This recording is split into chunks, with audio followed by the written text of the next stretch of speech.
The sound of my son's terrified scream still haunts me, a sharp, desperate cry that tore through the calm of our suburban street.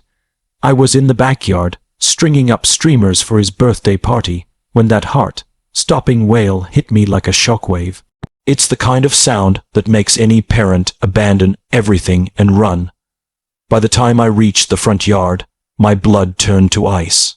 My 10-year-old son, Tommy, was on the ground, tears streaking his face, while a woman in her 50s, her face red with fury, clutched the handlebars of his shiny new mountain bike, the one I'd surprised him with barely an hour ago for his birthday. "You stole this, put it down," she shrieked, yanking the bike as Tommy tried to hold on, sobbing. I saw her hand shove his shoulder, sending him stumbling backward. Neighbors were already gathering, and someone in the crowd yelled they were dialing 911. The woman, I'd soon discover, was Barbara Wilson, our HOA president. She'd just put her hands on my son, unaware it was his birthday, and the bike was his gift.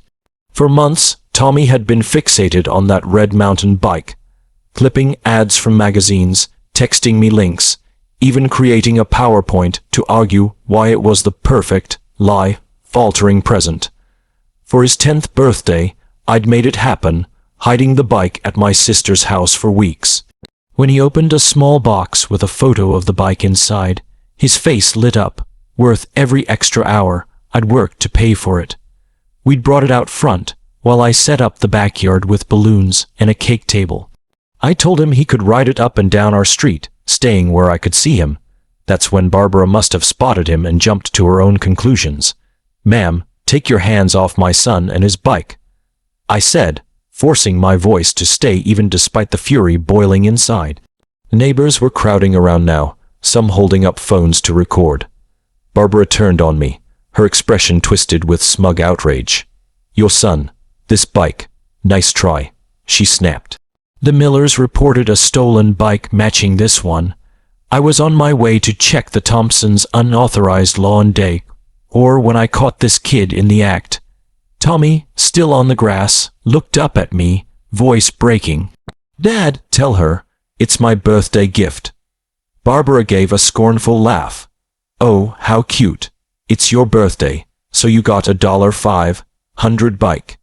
Kids here know better than to take what's not theirs.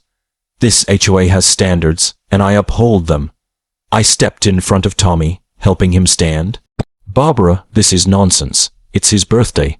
There are decorations in our yard, gift wrap in our bin, and I have the receipt in my pocket.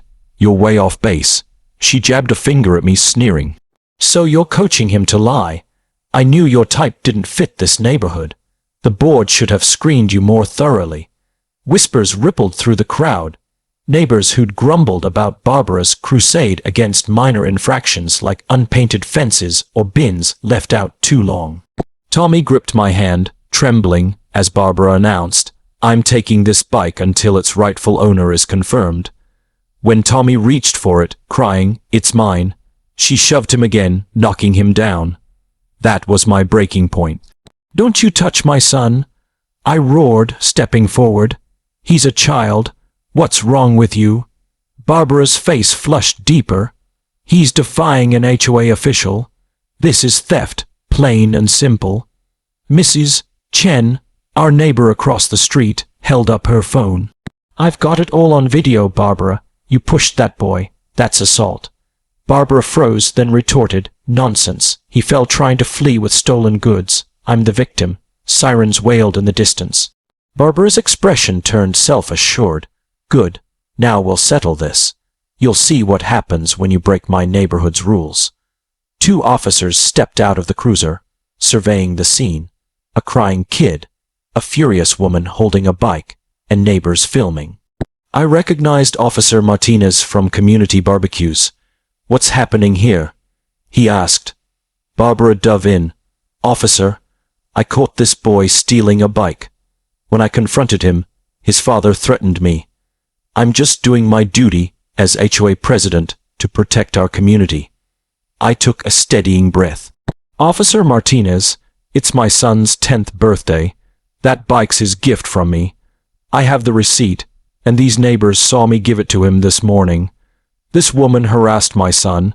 accused him of theft with no proof, and pushed him down. Mrs. Chen handed over her phone, video of her shoving him. She said, "I pulled the receipt from my wallet, dated 3 weeks prior." Another neighbor called out, "I saw them bring the bike home this morning. Kid was over the moon." Martinez watched the video, his face hardening, then spoke quietly with his partner. "Ma'am, step away from the bike," he told Barbara firmly. Her smugness faltered. "But I'm the HOA president. It's my job, ma'am." Martinez cut in. "Based on video and witness statements, you assaulted a minor and tried to take his property on false grounds." Barbara's jaw dropped. "That's outrageous," the Millers reported. "No stolen bike reports here." The second officer said, "And even if there were, you can't confront a child or seize property without proof." I knelt beside Tommy, checking for injuries. "You okay, buddy?" He nodded, wiping tears. "Will she take my bike, Dad?" "No, son. It's yours. No one's taking it," I said, hugging him.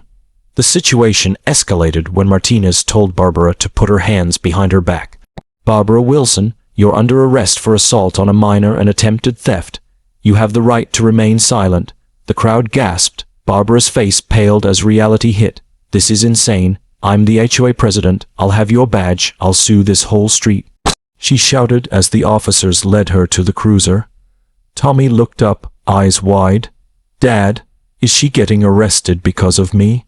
I shook my head. "No, buddy. She's in trouble for her own choices. No one can hurt you or take your stuff. Not even an HOA president." 3 months later, Barbara pleaded guilty to misdemeanor assault and attempted theft.